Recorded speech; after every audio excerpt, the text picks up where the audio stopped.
Hey guys, how's it going? Thank you so much for dropping by to yet another Food with Adil video. Now today we're making one of the most desirable foods on the planet. So we're making two styles of pizza today, a rectangular style pizza and the other one's going to be a deep pan pizza. Whichever you like, you can make that in your own home, in your own kitchen. I'll show you the steps necessary. Let's get right to it. Super easy, no fuss, no kneading.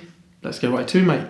So to get started in making a no fuss, no knead pizza, we are going to need some flour. You can use a regular plain flour or bread flour as they both are totally viable options. I've got 250 grams of plain flour in this bowl, and to that we will add 3/4 of a teaspoon of instant yeast, 1 teaspoon of salt and half a teaspoon of sugar. Just make sure to mix all the dry ingredients well before adding about 160 grams or 180 milliliters of lukewarm water for a roughly 65% hydration dough that we're going for. Just give these a good mix with a spatula, wooden spoon or whatever else you like to use, and then continue with your hands when necessary so there is no dry dough left.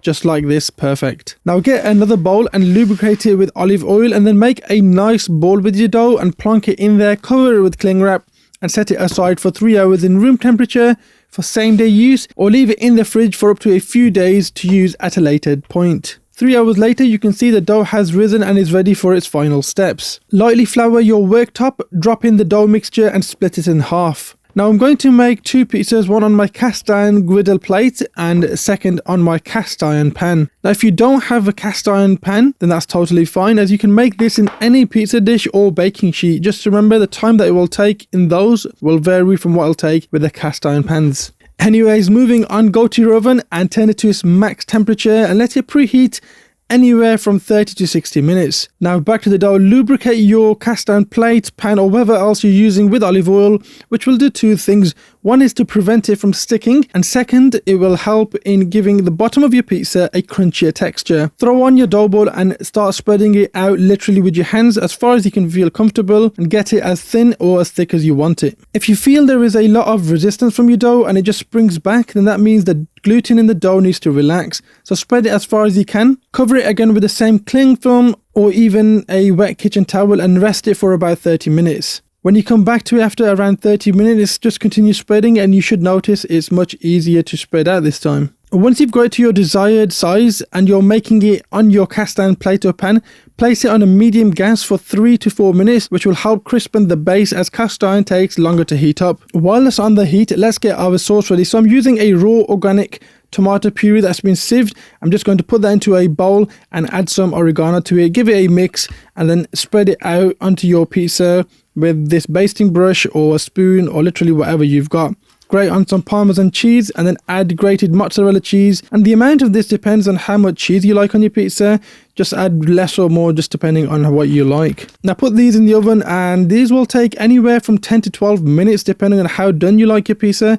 I like mine when the cheese on top just starts to brown slightly and the rim of the pizza starts to crispen up. Now if the top of your pizza is fully ready and you notice the base is not browned or crispy, then all you got to do is put the cast iron plate or pan on the gas burner for about a minute or until it's done with a nice crispy base. Anyways, 12 to 14 minutes later we have a beautiful crunchy yet soft pizza, and you have to admit any pizza made at home has got to be the best pizza you've ever had, especially when you make it yourself. Now that the pizzas are ready and piping hot, let's move on to the taste test and see how each one turned out. So here we are guys, homemade pizza in your home kitchen, in your home oven.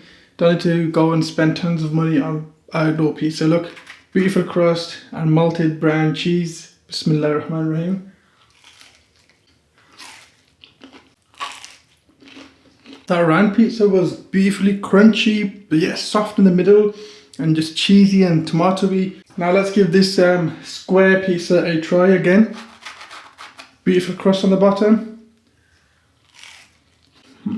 Slightly thinner pizza, a bit more crispier. The same delicious taste. So this was my no knead, no fuss Margherita pizza. You can add whatever toppings you like on there. I've just given you the basic concept. The world is yours to add onto this pizza. If you guys enjoyed it, do give this a thumbs up and let me know how you found it down in the comments below if you do go ahead and make this. Also follow me on my Instagram account, I'll have that link down below, and if you are brand new around here, do consider hitting that subscribe button along with turning on that notification bell, that way you won't miss out on any future recipes I upload. Thank you so much for watching, be safe, stay safe, be kind to one another, and I'll catch you all in the next one. Assalamu alaikum.